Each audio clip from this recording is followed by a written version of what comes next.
Hello बच्चों, let's see this question. A uniformly charged non-conducting sphere of radius r naught and charge density rho coulomb per meter cube has.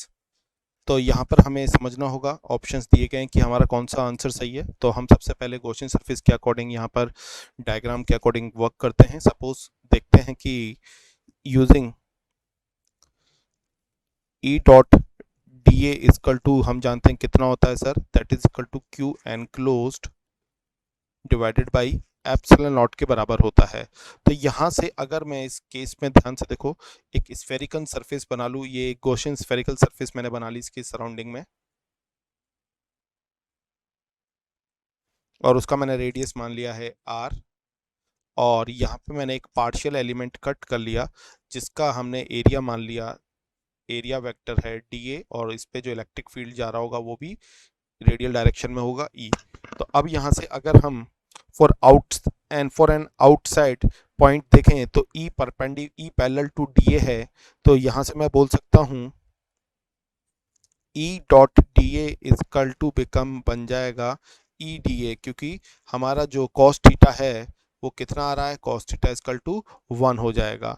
अच्छा, यहाँ से मैं आपसे पूछूं कि सर Q एनक्लोज की वैल्यू कितनी होगी, तो sir Q enclosed equal to हो जाएगा rho into 4/3 pi r naught का क्यू। ठीक है, ये हमने मान लिया यहाँ से। अब इसके आगे हमें कैलकुलेशंस को और समझना होगा थोड़ा सा तरीके से। अभी हमारी वैल्यूज जो निकल के आई हैं उसी के अकॉर्डिंग हमें ये सॉल्व करना है। देखिए, अब ये जो वैल्यूज आ गई है इसके बाद हमें निकालना है ई डॉट डी ए। तो ई डॉट डी ए की वैल्यू कितनी हो जाएगी, ई को हम बाहर निकालेंगे तो dot D A equal to, ये बन जाएगा हमारा rho into 4/3 pi r naught का क्यू अपॉन एप्सिलॉन नॉट। यहाँ से अगर मैं ई की वैल्यू निकालूँ तो ई की वैल्यू आ जाएगी रो इंटू आर नॉट का cube upon 3 epsilon naught r square.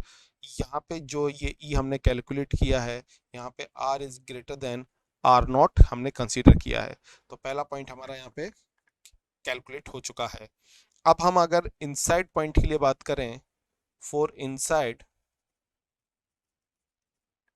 Point की बात करें, तो देखो हमने ये गॉसियन सरफेस बना लिया जहाँ पे चार्जेस का डिस्ट्रीब्यूशन हो रखा है, और ये हमने वो इनसाइड सरफेस ले ली। और यहाँ पे अब हम वापस से एक छोटा सा पार्शियल एलिमेंट लिखते हैं जिस पे इलेक्ट्रिक फील्ड और जो हमारा एरिया वेक्टर है वो सेम डायरेक्शन में हमें मिलेगा। बाहर जो चार्जेस हैं वो कुछ प्लस प्लस के करके हमने डिस्ट्रीब्यूशन कर रखे हैं। तो अब यहाँ पे हमें समझना पड़ेगा, जो हमारा डी एलिमेंट है वो अभी भी किसके डायरेक्शन में है, हम फिर बोल सकते हैं E parallel to D A है। तो इस केस में ई डी ए कितना हो जाएगा sir, E D A is also constant, E dot D A equal to E D A बन जाएगा, और ये एक कांस्टेंट वैल्यू होगी। अब हमने ये वैल्यू कैलकुलेट कर ली है, तो इसके अकॉर्डिंग अब हम वापस से फॉर्मूला अप्लाई कर देते हैं। Close integral of E dot D A equal to Q N close divided by epsilon naught, और यहाँ से ई को बाहर निकाल लेंगे तो close integral of D A equal to कितना हो जाएगा, rho into 4/3 pi R Q upon epsilon not.